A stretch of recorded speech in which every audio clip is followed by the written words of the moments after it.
Let's look at the following problem on work energy theorem. A cyclist with a combined mass of 90 kg has a speed of 3.5 meter per second at the base of an overpass, that is here.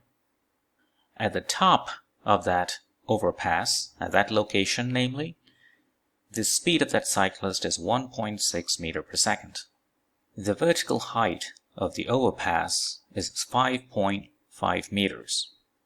What is the total work done on the cyclist when the cyclist goes from the base to the top of the overpass? And part B, how much work have the cyclist done with the force applied to the pedals?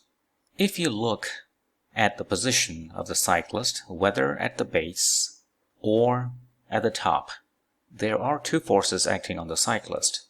The first one is gravity, or the weight.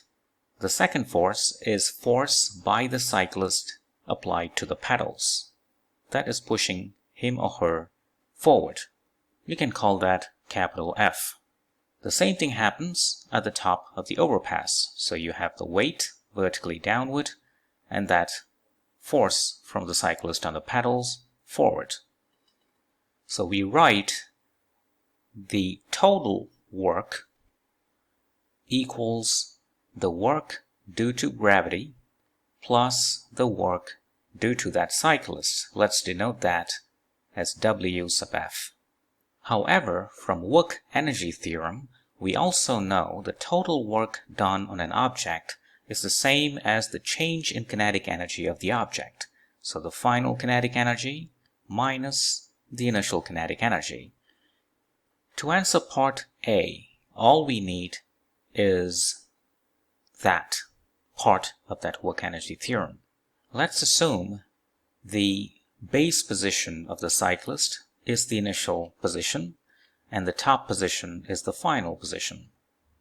So for part A, the total work is the final kinetic energy minus the initial kinetic energy. The final kinetic energy is half times the mass of the cyclist and the cycle, which we know to have a combined mass of 90 kg, and the speed squared. Speed where? Speed at the top. So it's 1.6 squared. That is the final kinetic energy. The initial kinetic energy is again half times the mass 90 kg. The speed there is 3.5 meter per second. So 3.5 squared. And the answer you get is minus 436.05 joules. So there we have it. The answer for part A, the total work done on the cyclist as he goes from the base to the top, is minus 436.05 joules. Now let's do part B.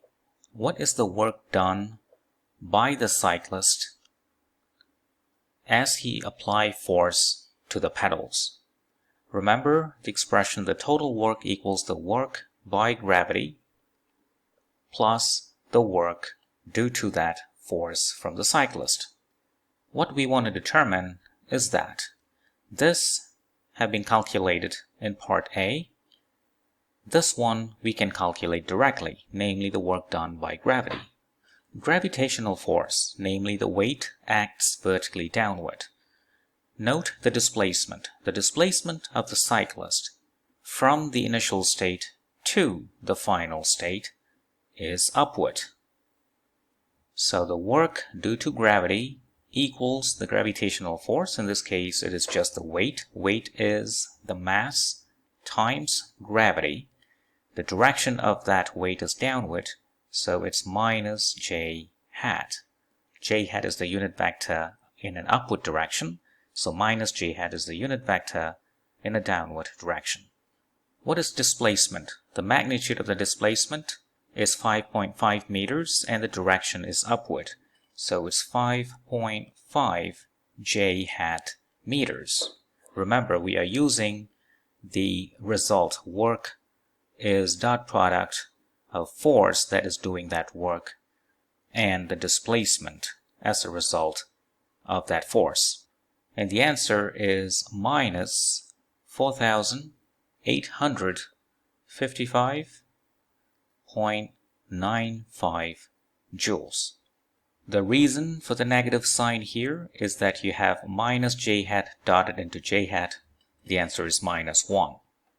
And that's the minus sign you're looking at here. So let's substitute the information in this equation.